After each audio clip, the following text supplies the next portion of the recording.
राजू गांव में बाल काटकर थोड़े बहुत पैसे कमा लेता था, लेकिन राजू की घर की स्थिति बहुत ज़्यादा ही खराब होती है। इस कारण उसे काम ढूंढने बाहर शहर जाना पड़ता है।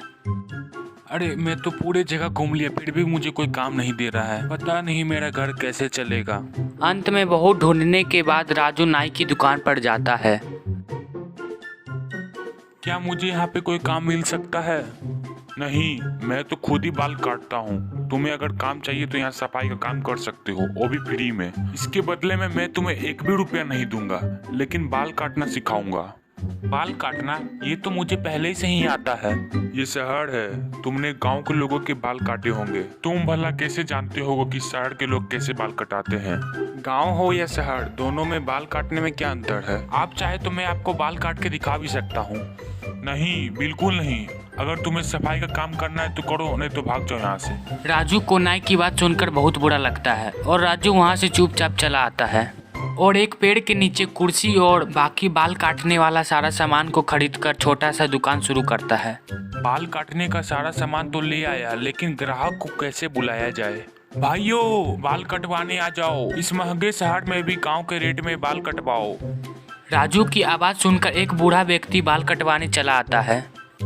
अरे बेटा, मुझे दाढ़ी और बाल दोनों ही कटवाने हैं, कितने पैसे लगेंगे?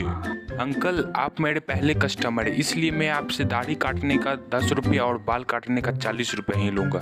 फिर राजू बूढ़े आदमी का बाल काटने लग जाता है और बूढ़े को उसके बाल काटा हुआ बहुत पसंद भी आता है। फिर वो जाकर अपने सभी दोस्तों से राजू के बारे में बताता है। फिर बूढ़े के सारे दोस्त भी राजू से बाल कटवाने आ जाते हैं और फिर एक के बाद एक राजू के दुकान पर धीरे धीरे पूरी भीड़ लग जाती है।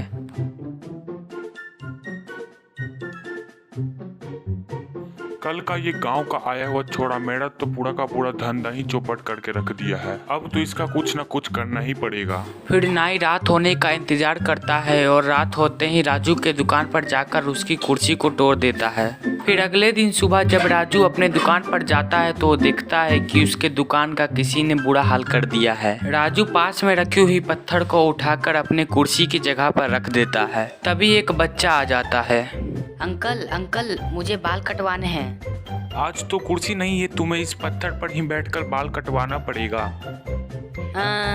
पत्थर हो या फिर कुर्सी, मुझे तो बाल कटवाना है, कुछ भी चलेगा। उस नाई की कुर्सी तोड़ देने के बावजूद भी राजू का धंधा अच्छे से ही चल रहा था। धीरे धीरे काफी दिनों के बाद राजू की दुकान पर एक लंबी लाइन लग जाती थी। ये सारी चीज नाई पेड़ के पीछे छुपकर देख रहा था। लगता है कि अब मुझे कुछ दूसरा धंधा ढूंढना ही पड़ेगा।